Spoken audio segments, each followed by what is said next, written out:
Hello, Senior Stoner fans. It's the real Senior Stoner back at you for your Sipipes triple filtered bubbler and iSpire wand with diamonds dab of the day.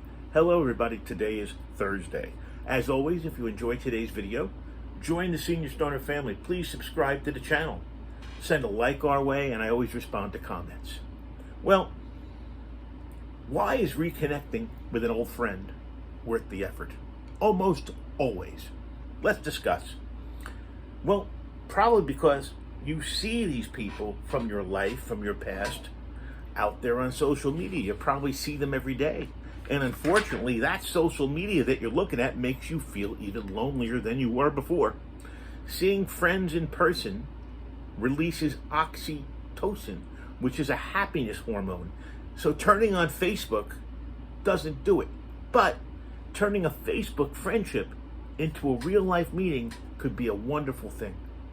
It'll make you feel less alone knowing that a person has decided to see us. But how do you reconnect with someone from the past? First of all, you got to be honest. That's right. When you're sending that first instant message or whatever it's going to be, think about why you're reaching out to the person who you haven't spoken to in a long time.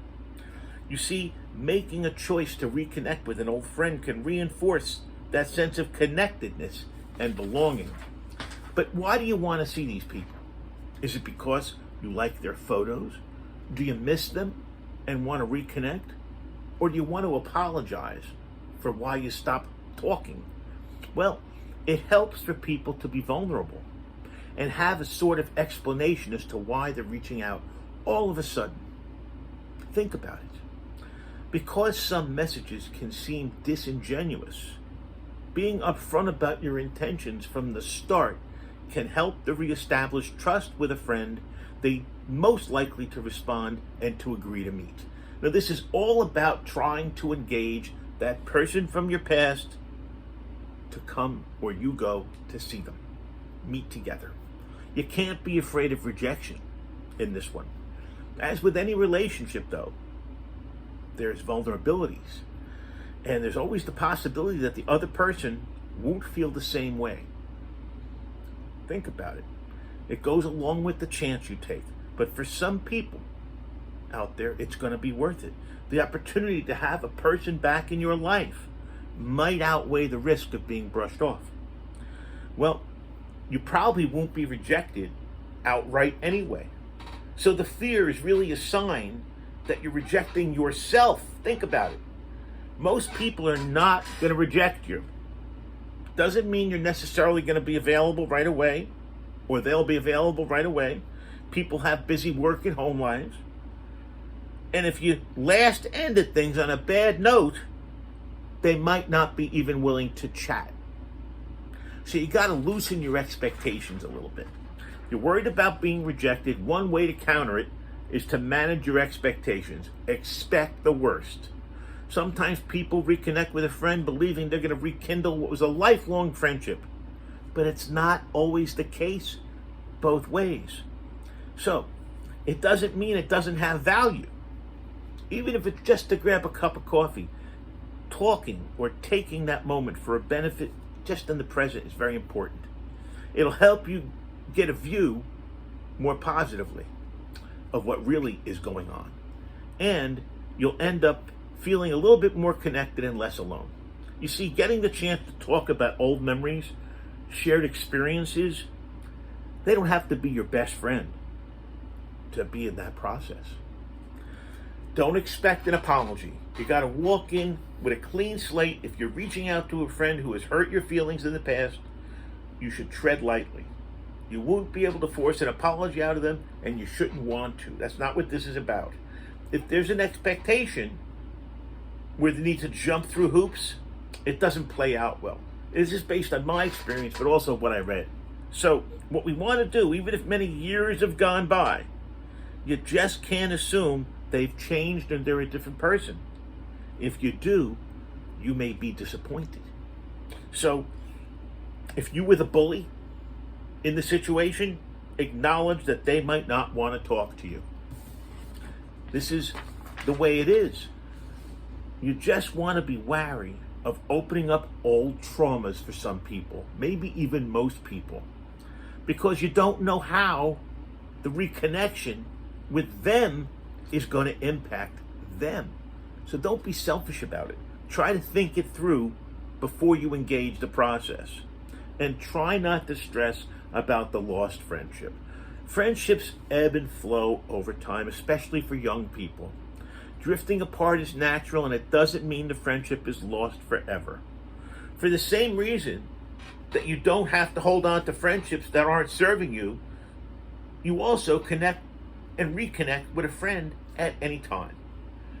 You see, making a choice to reconnect with an old friend can kind of reinforce that connectedness and belonging if you can do it. But just clicking on the profiles of old classmates and things like that, you really won't be able to reconnect. It'll feel cool to see what they're doing, but reaching out to friends takes nerve. It's an action item. So as long as you're doing it with good intentions and putting yourself out there in a kind and open way, guess what can happen? Something positive. There's many ways to engage people you haven't spoken to in a long time. I was out on disability for almost a year, many years ago. And I had to go see my clients after not seeing them for a year. That first walk in was always a little uncomfortable until you settled yourself down and realized all was good. So here's what I'm going to say, my last comment about reaching out to people that you haven't talked to in a long time. Think about it before you do it. Don't just say, "Oh, I thought of this person. I'm gonna go do it now." I don't recommend that, personally.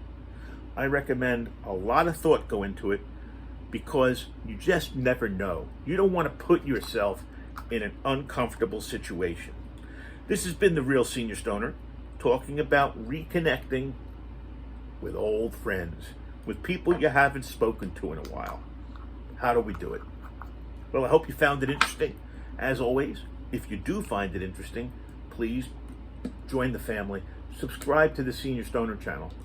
I'd love to see you.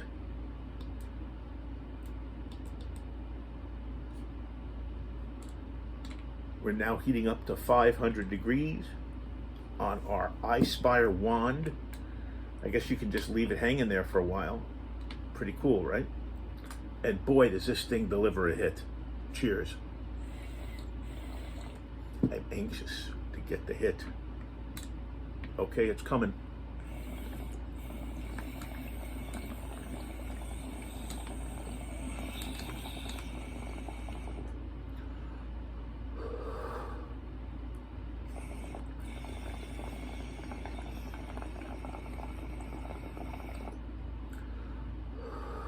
Very smooth.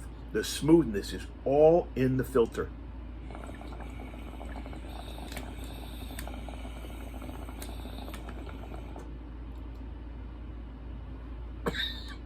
Amazing the level of hit I'm getting with one cough.